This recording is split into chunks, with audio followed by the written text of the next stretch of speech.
Hey everybody, the Book Dad here. Welcome back to the channel. Today we are going to talk about something that I have been excited to talk about for, well, not that long, but it's going to be really awesome.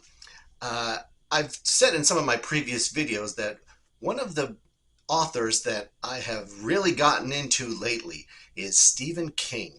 Now, this is a brand new pursuit for me because I didn't really start reading Stephen King until last year around October Halloween timeframe.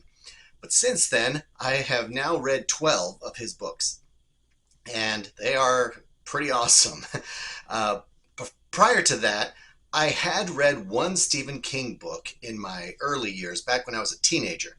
That was The Eyes of the Dragon, one of his pure fantasy books, and one that was written more for young adults than for adults. And an interesting thing that Stephen King got flack for back then was writing this book that was completely outside of his normal horror type story. And a lot of his fans got really angry about that, apparently, which seems crazy to me because it's an awesome book. I really loved it as a teenager. But that was the only Stephen King book that I had ever read up until last year. Now, last year, starting in October, I read Salem's Lot. It was the first Stephen King book I read as an adult. And from there, I went on to a bunch of others. All of his, well, I won't say all of his, but most of his classics I got to. And since then, I decided I wanted to go on the most epic Stephen King journey that anybody can go on, and that is the path to the Dark Tower. And so I started to read the Dark Tower series, and I am really excited now to be able to start giving reviews on the books that I've finished as I make my way to that Dark Tower. So welcome to this Dark Tower journey. I hope you have as much fun as I had reading them. So we're starting off today with the first book in the series, The Gunslinger. Now, The Gunslinger is an interesting book. It's got a little bit of controversy surrounding it. Stephen King wrote this started writing it all the way back in the 70s. So it's one of his earlier works, and it's gone through a couple of different iterations over the years. Now, the copy that I read that you can see here beside me is the latest edition, where he has actually gone back and added in several references and scenes that kind of more tie it in together with apparently the rest of the series, which I haven't finished yet, so I don't know fully what all that might mean. But I guess there are earlier versions of it that were maybe a little more disjointed or didn't quite fit in with the rest of the Dark Tower, but it appears that Stephen King has rectified that by this point. So the controversy about this book that I've seen from a lot of people on booktube is, should I start with The Gunslinger, or should I jump ahead and start with book 2 of the Dark Tower series? Now, this is kind of a crazy thing because I would never think in all of my life that if you're starting a big book series that you would be able to skip the first book in the series and then move on from there. But that is some people's advice. Now, the reason for this is because The Gunslinger, it gets off to a bit of a slow start. You don't really get thrown right into the action, and it takes a while to sort of see what it is that Stephen King is doing. Now, I will admit that I actually tried to read The Gunslinger and DNF'd it the first time I tried. Now, this was before last October. This was probably about 2 years ago. I just, on a whim, saw it in the library and was like, oh, I'll try that. I mean, people on BookTube, fantasy booktubers, are talking about this series, so what the heck, I'll give it a shot. Now, this was before, like I said, I had started all of these other books of Stephen King that I have now read.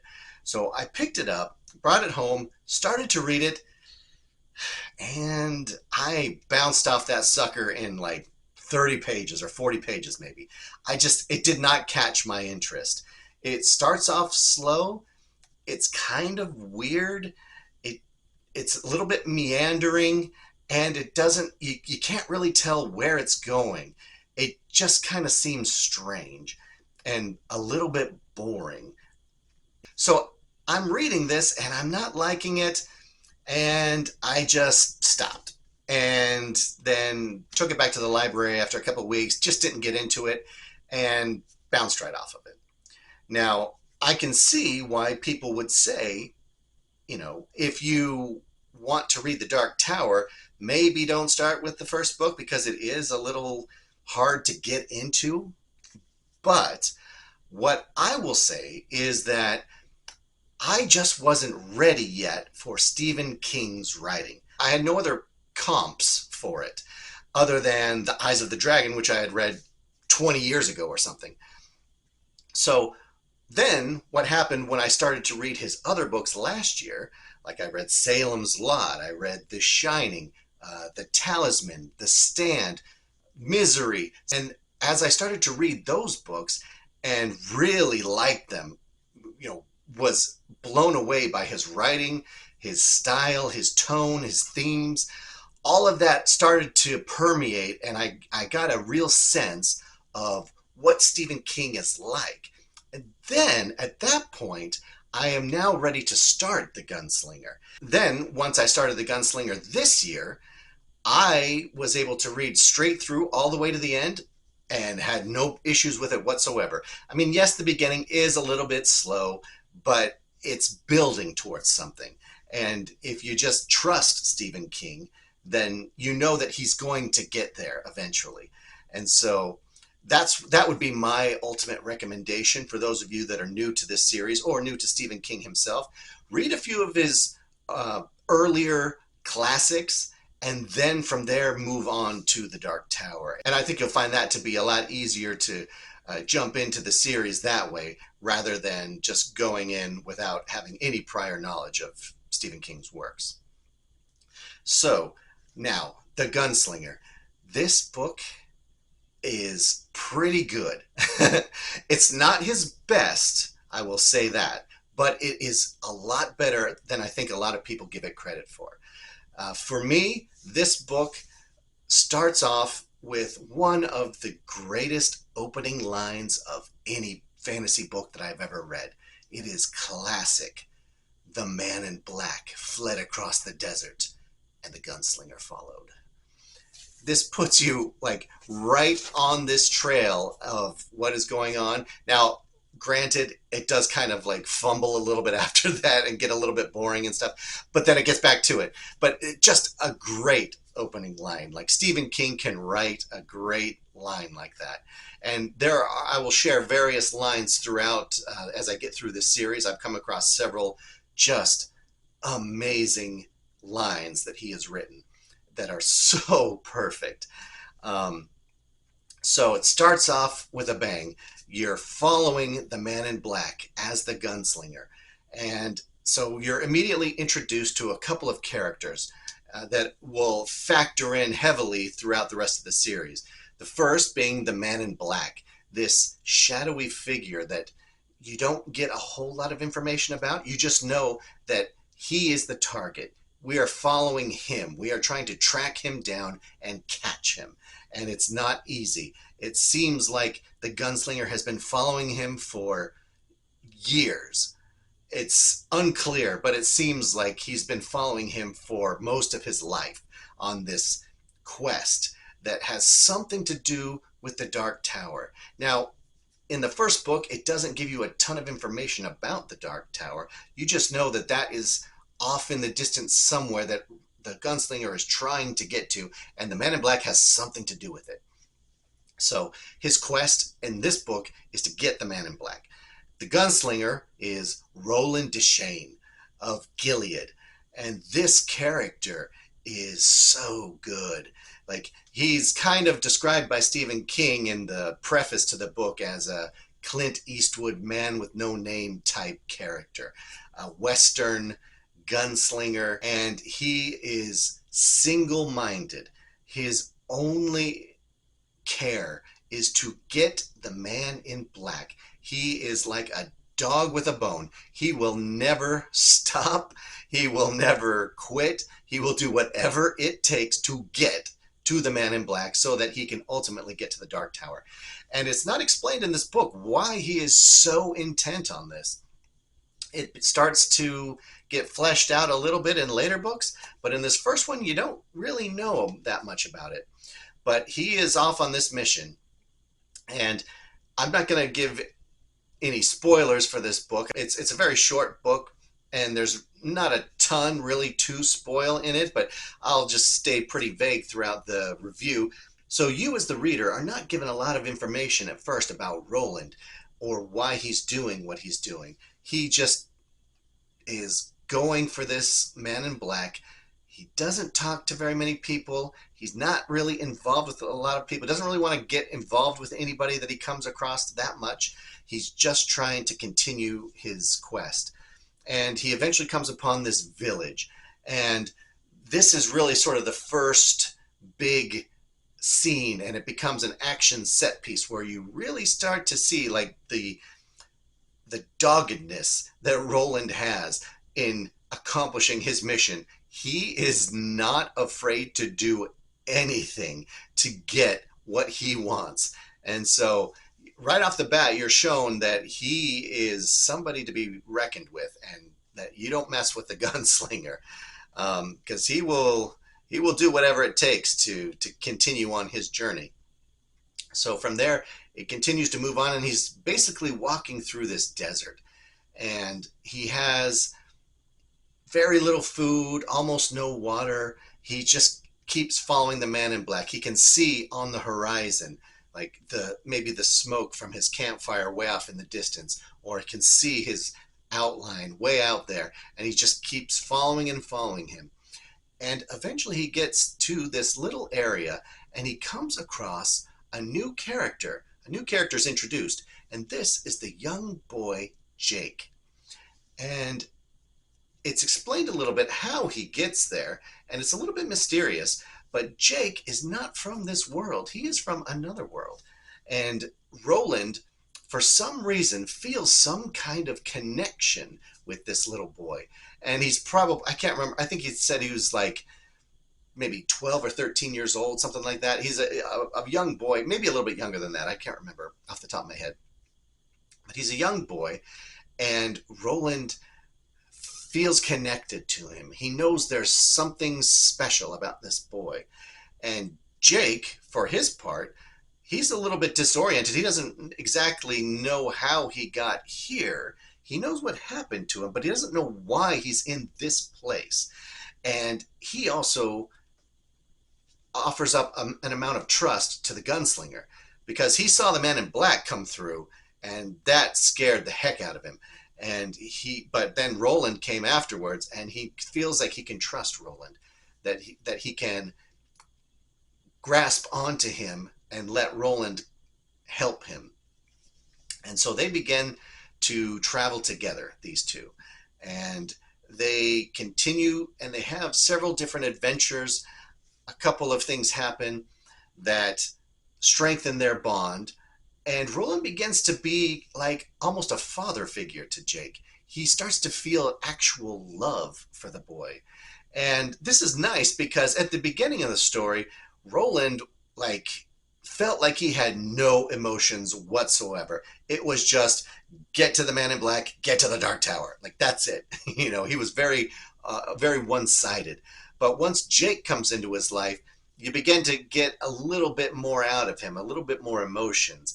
And you also, at that point, start to get a little bit of his backstory. And that's really cool. I love how Stephen King did some flashbacks to Roland's childhood and the way that he became a gunslinger, following the steps of his father, who was a gunslinger. And you start to get a little bit more of this world fleshed out. Now, it's not exactly clear whether Gilead, the country that Roland hails from, is the same as where he is now. And that hasn't exactly been revealed yet in the books that I've read subsequently. So I have finished, as of now, the third book. I'm waiting to start the fourth book now. So at this point, it still isn't super clear to me whether Gilead is actually part of this world that they're in right now, or if Roland somehow traveled from Gilead to this area. They keep saying things like the world has moved on, that things have changed, and things aren't the way that they used to be. There was apparently some kind of war that was happening that broke apart everything, and things have now deteriorated into some type of almost dystopian state. And so it's a little unclear as to what's going on, but I like the mystery of it. I like how in Roland's backstory you get sort of this more of an almost medieval type fantasy story where you get him and his companions back then, his friends, and their training on their way to becoming gunslingers like their fathers, and their taskmaster or their trainer, the guy that is training them to become gunslingers, and his relationship to them, and the trials that they have to go through in order to attain that level. It's really interesting and really gives a cool insight into the way that Roland is now when you see what it is that he did in order to become a gunslinger. You're like, wow, like he's been like this ever since he was a kid. Like he is really crazy. So it's pretty cool. I like the flashbacks. They're really interesting in developing further his character, which at the beginning of the book seems a little bit flat. So I appreciate that Stephen King does that to give us a better idea of who this Roland really is. So that goes on, and they continue their journey, and they start getting closer and closer to the Man in Black.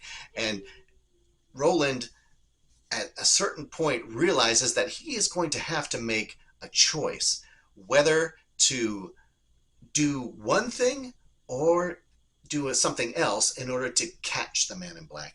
And it's pretty heartbreaking, the decision that has to be made. But once again, the character that Roland has been portrayed as throughout the story, I guess you sort of know the decision that he's going to make, because he only really has one goal, right? And that's to get to the Man in Black and get to the Dark Tower. And so it's interesting what happens there. And I really appreciate the way that Stephen King in this story does something that a lot of authors, I feel like, wouldn't do. Stephen King is not afraid to make the hard choices, and if that's where the story goes.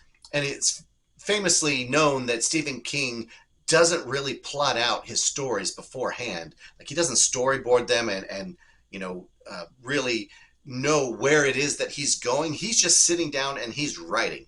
And he's writing wherever the story takes him in the moment. And sometimes that goes to some really dark places, and sometimes it goes to some very heartbreaking choices.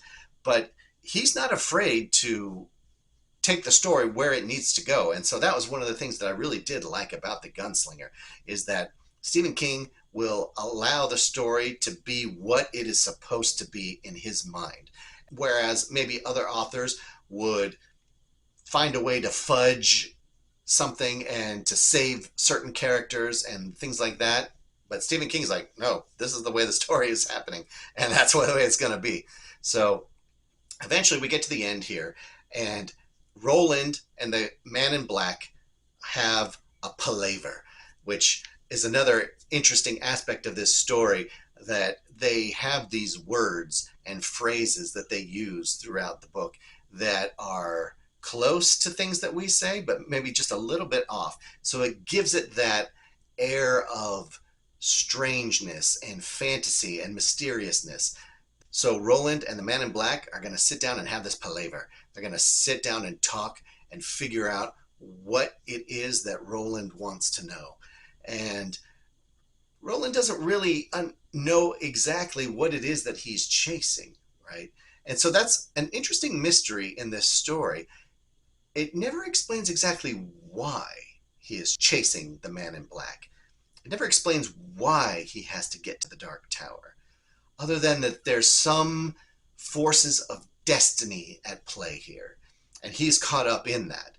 But perhaps later on, as I go through the books, it'll become more clear as to why these things are happening. But in the first book, it's still kind of left as a bit of a mystery. And so Roland and the Man in Black sit down and talk. And this part is really interesting. It's very strange. This reminded me, as I was reading through it, of that scene, if you remember, in the second Matrix movie, where Neo gets into that room finally with the architect and all those TV screens, and the architect's just like blah blah blah, saying all this crazy stuff, and the audience is just like, wait, what? Huh? Like, oh, okay. Wait, what did he say? Like, can you repeat that again? Okay, somebody rewind the movie. Like, I need to watch this a couple of times. And that is the way I feel like with the conversation that the Man in Black and Roland have.